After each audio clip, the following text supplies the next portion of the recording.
1화. 들리지 않아야 할 소리. 이사한 지 사흘째 되는 밤이었다.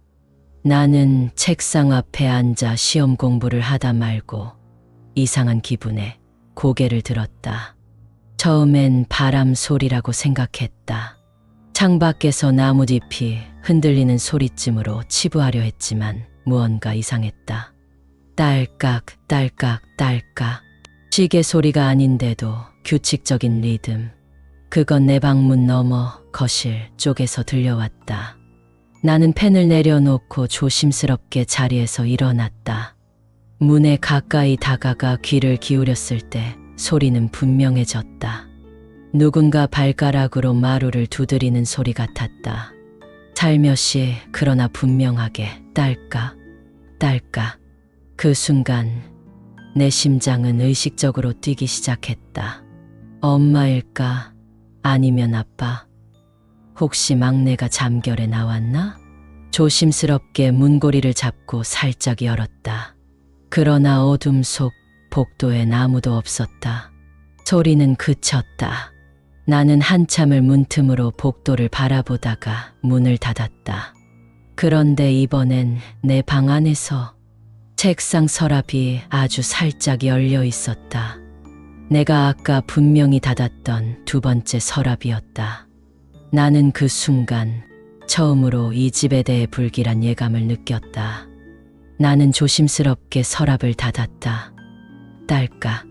그 소리가 내 귓가에 박히는 순간 다시 거실 쪽에서 똑같은 소리가 반복되었다. 딸깍 딸깍. 심장이 목까지 튀어오르는 듯한 압박감. 숨을 크게 들이마시고 복도로 나왔다. 그 소리가 거실 쪽에 있는 시계에서 나오는 소리인 걸까? 아니, 이 집에는 아직 벽시계가 없다. 이사 오자마자 거실 벽에 걸어뒀던 작은 장식 시계는 벌써부터 고장나 멈춰 있었으니까. 누구 있어요? 나는 최대한 침착한 척 목소리를 낮췄다. 내 말에 반응은 없었다. 다만 그 순간 조용했던 집에 미세한 숨소리가 느껴졌다. 바람이 불지 않는데도 커튼이 스르르 움직였다. 나연아? 막내의 목소리였다. 뒤돌아보니 동그랗게 눈을 뜬 채 막내가 문틈 사이로 날 보고 있었다. 왜 안 자고 있어? 언니, 누가 화장실에서 울었어. 그 말에 나는 온몸이 오그라들었다. 막내의 눈은 진지했다. 장난이 아니었다. 나는 막내를 달래듯 웃으며 물었다. 그거 물소리 들은 거 아니야? 아니야. 흥흥 그렇게. 막내는 울먹이며 내 손을 잡았다.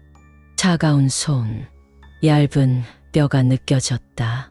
그 순간 복도 끝 화장실 쪽에서 쓱 문이 살짝 닫히는 소리가 났다.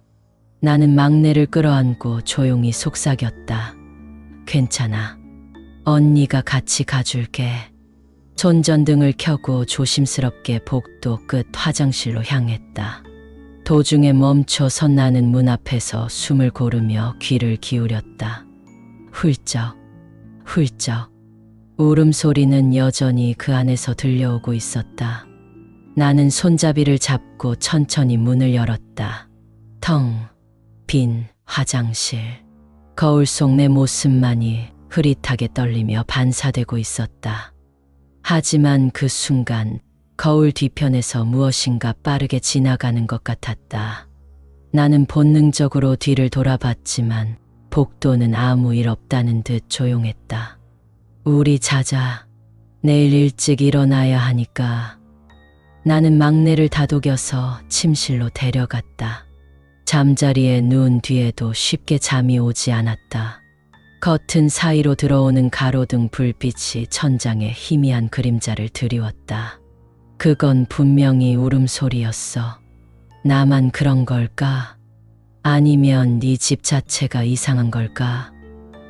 그리고 그 순간 옆방에서 다시 딸깍 소리가 들렸다. 이번엔 서랍 소리가 아니었다. 분명히 누군가 방 안에서 손가락으로 유리창을 두드리는 소리였다. 나는 천천히 고개를 돌렸다. 창문 밖 검은 형체 하나가 나를 똑바로 보고 있었다. 눈은 없었다. 하지만 나를 보고 있다는 걸 알 수 있었다. 그리고 그 입가엔 말도 안 되게 넓은 미소가 번져 있었다. 나는 숨을 멈췄다. 그것도 마치 나처럼 그대로 멈춰 있었다. 그러다 그것이 손을 툭 들어 창문을 두드렸다. 딸깍. 내가 처음 들었던 바로 그 소리였다. 나연아. 내가 잠결에 부르자 막내가 벌떡 일어나 내 손을 붙잡았다. 언니도 봤구나. 나도 아까 봤어. 그 웃는 사람. 나는 입술을 꼭 다물었다. 괜히 입을 열면 그 존재가 문을 열고 들어올 것만 같았다. 이튿날 아침 아빠는 아무 일도 없었다는 듯 신문을 보고 있었다. 엄마는 평소보다 말이 없었고 삼촌은 우리를 빤히 바라보다가 이렇게 말했다. 어제 봤지? 웃는 사람. 그거 여기 이사 온 사람마다 본다더라. 나는 숨이 턱 막히는 걸 느꼈다. 그게 진짜야? 삼촌은 의미심장한 눈빛으로 나를 바라보다가 무심하게 말했다. 괜찮아. 아직은 우리한테 손대지 않았잖아. 그 말은 곧 언젠가는 손댈 수도 있다는 말이었다. 그날 밤 거실의 장식 시계가 다시 움직이기 시작했다. 딸깍 딸깍. 그건 시작의 소리였다. 1화 끝. 이 이야기가 소름 끼치셨다면 좋아요와 구독 버튼으로 다음 화를 함께 열어주세요.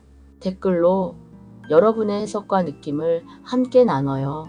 당신의 한마디가 다음 공포를 만듭니다. 감사합니다.